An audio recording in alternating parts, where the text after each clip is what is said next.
if you put this gospel text about Zacchaeus here into its frame, into the context, you'll find that Jesus is on his way up to Jerusalem.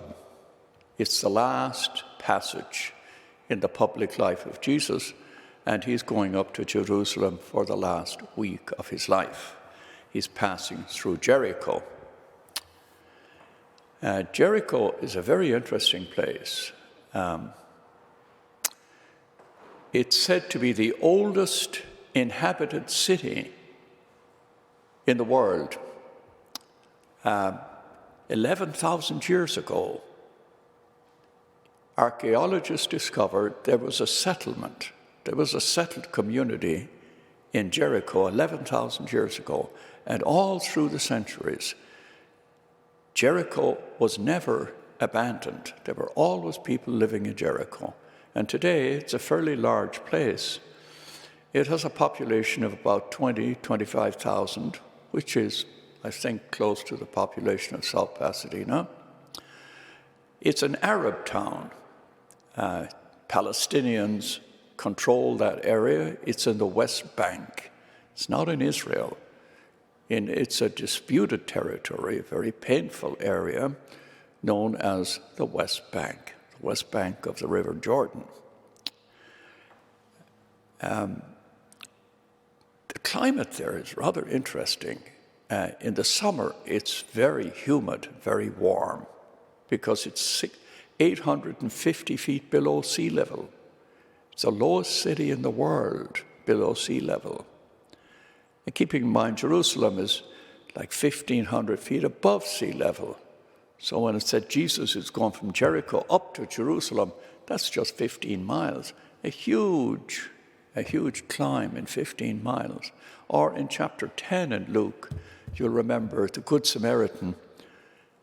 In that story, the man is going from Jerusalem down to Jericho. He is going downhill to Jericho, and he falls among thieves. The Good Samaritan helps him. That's Jericho. In the Jericho Valley, all of the tropical fruits are grown in Jericho Valley. It's very humid, and in the summer it's very warm, but in the winter it's an ideal place for winter living because it's warm but not too warm. Enough about Jericho. Would you believe that right in the middle of Jericho, and some of our pilgrims are here, have been there is a sycamore tree today. Whenever I'm passing through it, we always stop and look at the sycamore tree. Now, that's not the one mentioned in the Gospel, but it gives us a little idea how this short fellow named Zacchaeus was able to climb a sycamore tree. It's very easy to climb. The teaching is very interesting here in that Jesus chooses to dine in the home of the sinner. He wants to commune with the sinner, not with those who are in grace and those who are law-abiding and his follower. He wants to eat with the sinner. And the people murmur, how could Jesus have chosen to commune with the sinner? The first teaching. Jesus chooses him. He doesn't choose Jesus. Jesus chooses the sinner. Zacchaeus, come down. I want to eat at your house today. The tax collector, of course, he was a chief tax collector, was reviled by the people. People hated him.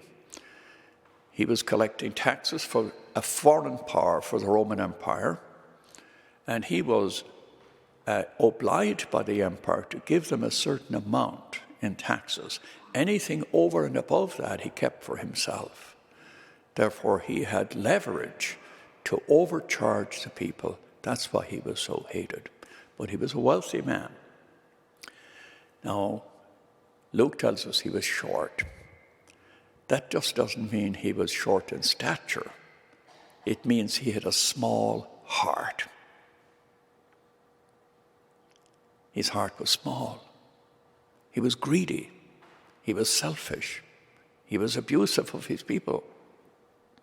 He was domineering and demanding.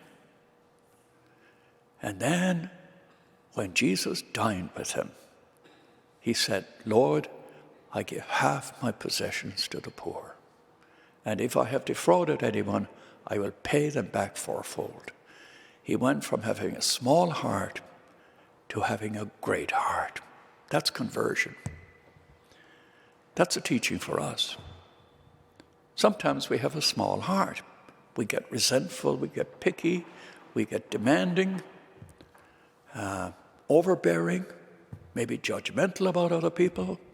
A small heart shuts people out, separates people, causes division, conflict.